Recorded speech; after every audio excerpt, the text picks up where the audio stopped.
Aqui do nosso lado a gente tem o Mac Jones e do lado oposto a gente tem o Daniel Jones. Daniel Jones, quarterback titular do New York Giants. Foi uma pena não caber o Aaron Jones nessa imagem também. Então, a gente, na verdade, quando tava falando sobre essa pauta fria, a gente pensou em fazer um Photoshop bem Hermes e Renato, assim, colocar ali embaixo o Aaron Jones, que é o running back do Green Bay, e falar que ele é adotado.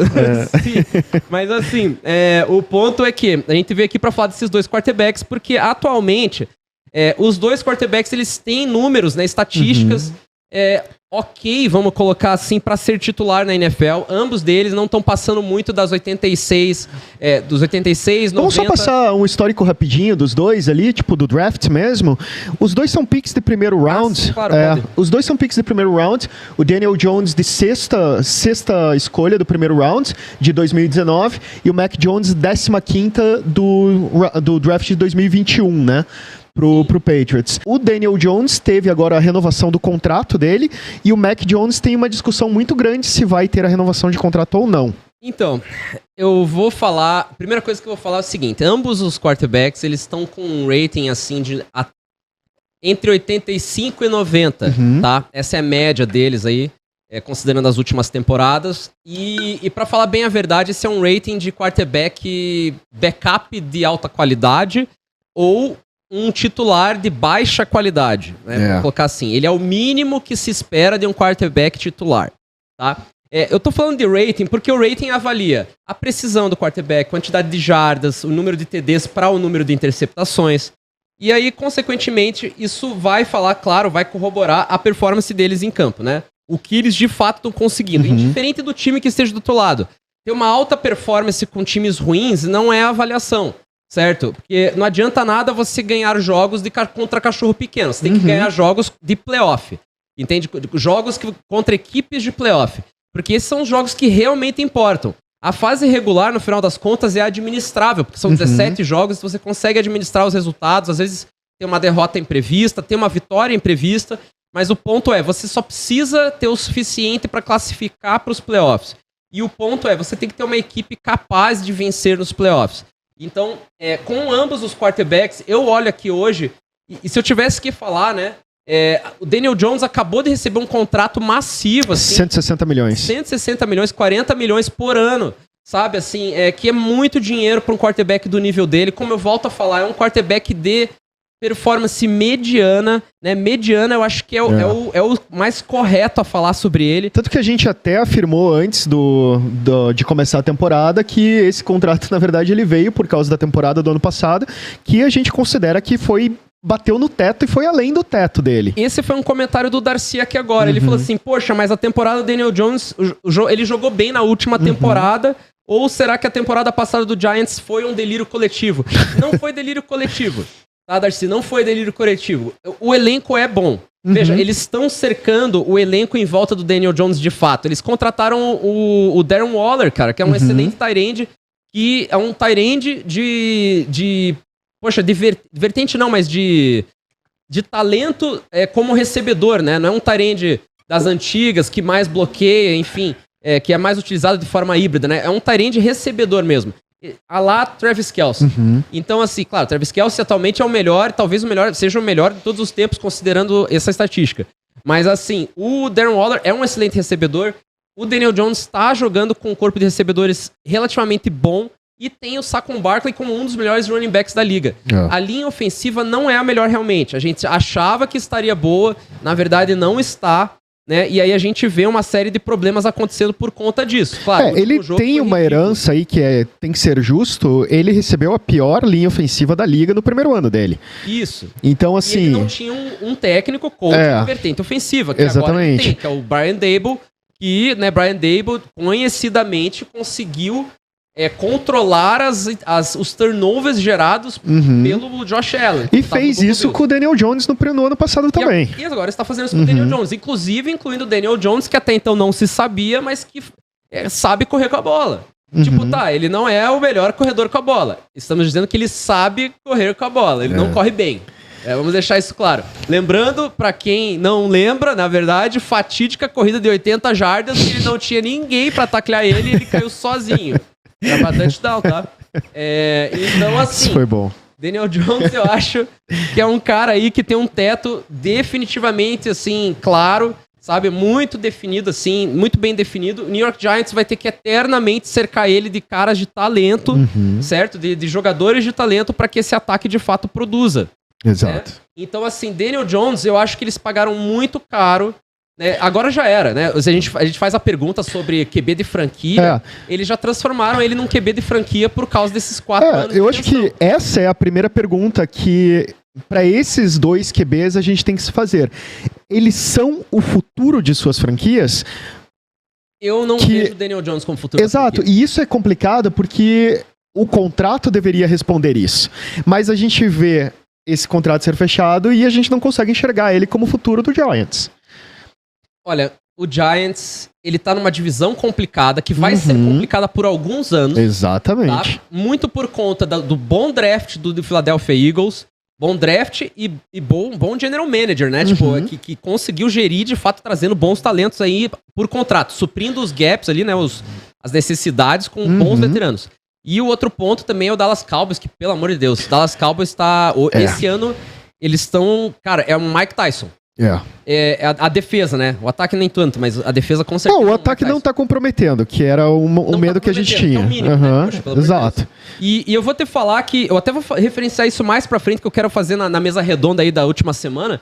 Eu quero falar um pouquinho sobre isso, mas eu vou ressaltar a qualidade do Commanders, que me surpreendeu. Exato. Tá? E eu vou falar isso porque tô fazendo esse gancho aí com o New York Giants, tá? Porque senão eu nem falaria. Commanders pra mim é quase que um time irrelevante, mas por causa dessa última rodada, e não é porque ganhou do Broncos, é por como ganhou do Broncos, é que eu vou falar que o Commanders merece uma ressalva aí. Se o Commanders mudar de nome pra um dos nomes que tá sendo cogitado, eu passo a torcer pra eles. Qual que é mesmo? Red Wolves. Ah, isso não foi antes? Não, tá, voltou agora. Voltou pra discussão. Red Wolves, cara. Chama de Foxes logo. Cara, é muito bom o Red Wolves. Aí eu vou torcer pro Commanders. Não é tão ameaçador. Não. Não é tão intimidador. É fofinho. Mas eu ia gostar aí, ó. Vai acabar com a longos anos de ódio perante o Washington Redskins. Né? Enfim. E do lado do Mac Jones, eu já vejo um possível QB de franquia. Porque assim... Atualmente está se discutindo, falando que o Bill Belichick pode ser um excelente coordenador defensivo, mas não um excelente head coach, por conta dos resultados, né? E assim, isso é uma coisa que, de fato, assim, você vê, porque a defesa do New England Patriots já é uma das top da liga neste exato momento, tá? Conseguiu fazer... Nossa, vou ter que fazer uma ressalva sobre isso. Eu anotei aqui porque... Não vou falar sobre isso. Tô falando do Mac Jones. Depois eu vou falar sobre o Patriots. Mas eu vou falar do Mac Jones em específico, que ano passado, a princípio, pareceu que tava perdendo o controle com muito turnover, certo? Muitos turnovers, entregando a bola. Isso é uma das coisas que o Bill Belichick odeia, que é quarterback que entrega a bola. Por quê? Porque o Belichick é um cara de vertente defensiva, então o ponto dele é segurar o placar baixo e se certificar que o quarterback ele consegue conduzir o ataque suficiente, em condições boas de campo, inclusive, para que consiga pontuar nas oportunidades dadas. Mas o ponto é, não quero um quarterback que seja mágico, assim, que né, Mr. M, que vai, não sei, fazer uma girafa com uma bexiga. Ele quer um quarterback que vai conduzir o ataque seguindo o sistema, seguindo o playbook, sem cometer erros, para que não ponha a defesa de volta em campo. Mais uma pergunta que eu tinha anotado aqui, que a gente já vai trazer para discussão. Que os dois... Como quarterbacks mais de sistema, eles são eficientes. E eu acho que no caso do Bill Belichick, se o Mac Jones for eficiente, ele pode ser considerado, entre aspas, o futuro de New England. Embora ele não seja um quarterback que... Eu acho que vai ter bons números. O Mac Jones, ele é um quarterback que ele consegue sim ser preciso. Ele não tem o braço mais forte da liga, mas tem um braço decente. Ele não é o cara mais atlético da liga, mas é o suficiente... Pode melhorar? Claro que pode, ele é novo ainda, né? Então, assim, isso tudo pode mudar, obviamente. Mas eu vejo ele como outros quarterbacks do New England Patriots, exceto Tom Brady. Tom Brady foi um ponto fora da curva, mas a lá Jared Stidham, a lá Jimmy Garoppolo, sabe? A lá Brian Hoyer, sabe? Brian Hoyer ainda acho, tipo, é bem, tipo, quarterback veterano sem emprego que os caras, tipo assim, tá precisando agora de um veterano. Daí eles puxam ele. Mas o Mac Jones tá nesse nível em que ele consegue conduzir os ataques. Ele gerencia bem o jogo. Ele tem capacidade de virar jogos? Eu não sei dizer. Especialmente por quê? Porque, como eu falei, o Mac Jones, ele de certa forma está boicotado pelo ataque que ele tem em volta. A defesa tá ótima, a defesa tá praticamente excepcional. Mas o ataque do New England Patriots é uma vergonha. É uma vergonha. Então, assim, eu volto a iterar, já falei outras vezes antes da intertemporada. Todos os receivers, eu não sei como o New England consegue isso, cara. Ele é tipo 29º em gastos com corpo com corpo de ataque, né? Com corpo de atletas ofensivos, especialmente na posição de receiver. Mas é que o problema é que, pra mim, isso virou uma política, porque eles tinham um poder de atração muito grande por causa do Tom Brady. Exato, só que eles não entenderam até agora que sem o Tom Brady eles não vão conseguir ter o mesmo nível de atletas com a mesma política. Aí volta a questão do Bill Belichick, porque assim, o ponto é, o Tom Brady, apesar de ele não recebia crédito pelo que ele fazia, a realidade é que o Tom Brady, ele conseguia, com jogadores medianos, elevar o nível desses jogadores.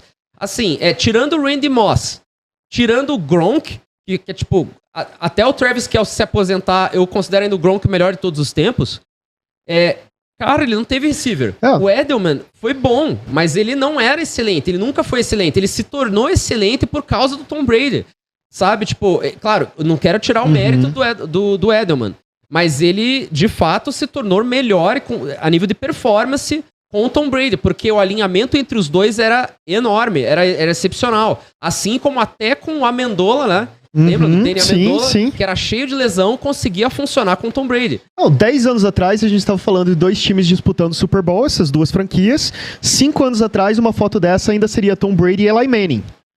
Sim, possivelmente.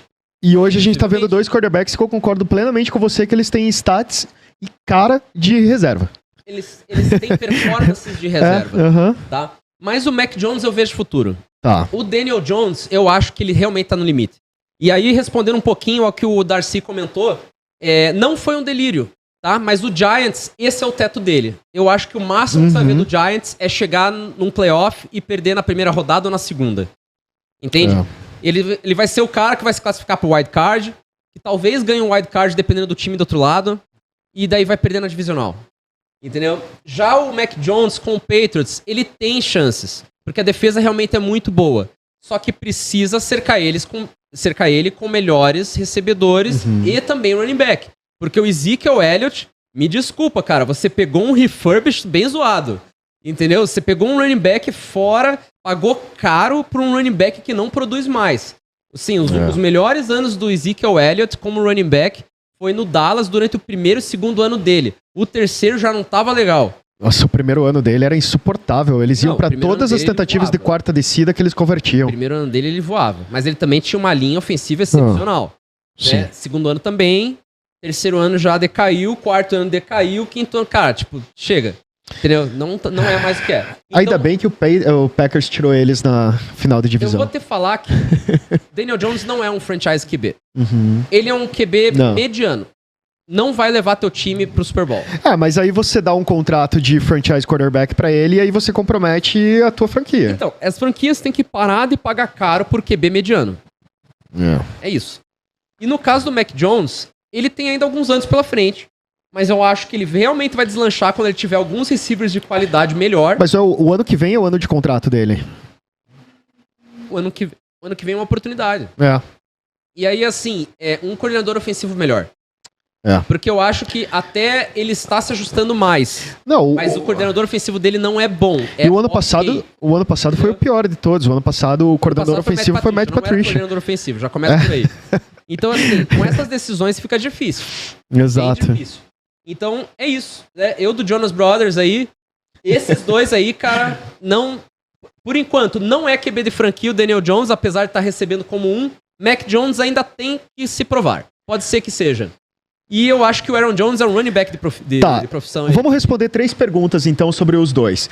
A primeira pergunta, eles são QB de franquia? Não pros dois. Eu acho que... No momento, não. Eles são o futuro das suas franquias? Mesmo que eles não sejam um franchise quarterback de verdade? Bom, o Daniel Jones vai ser, né? O contrato dele mantém ele. Enfim, no caso, o contrato dele mantém ele. Do Mac Jones, eu acho que o Mac Jones, se ele tiver nessa mesma trajetória, não. E, por fim, eles são eficientes, pelo menos? Não, eficientes eles são. Eles são capazes, vamos colocar dessa forma. Ok. Quarterback de sistema. Quarterback de sistema. Na mão gerenciador de jogo. Na mão de um bom coordenador ofensivo ou de um bom head coach. Quarterbacks de sistemas que gerenciam o jogo. Se tiver à frente, ganha. Se tiver atrás, perde.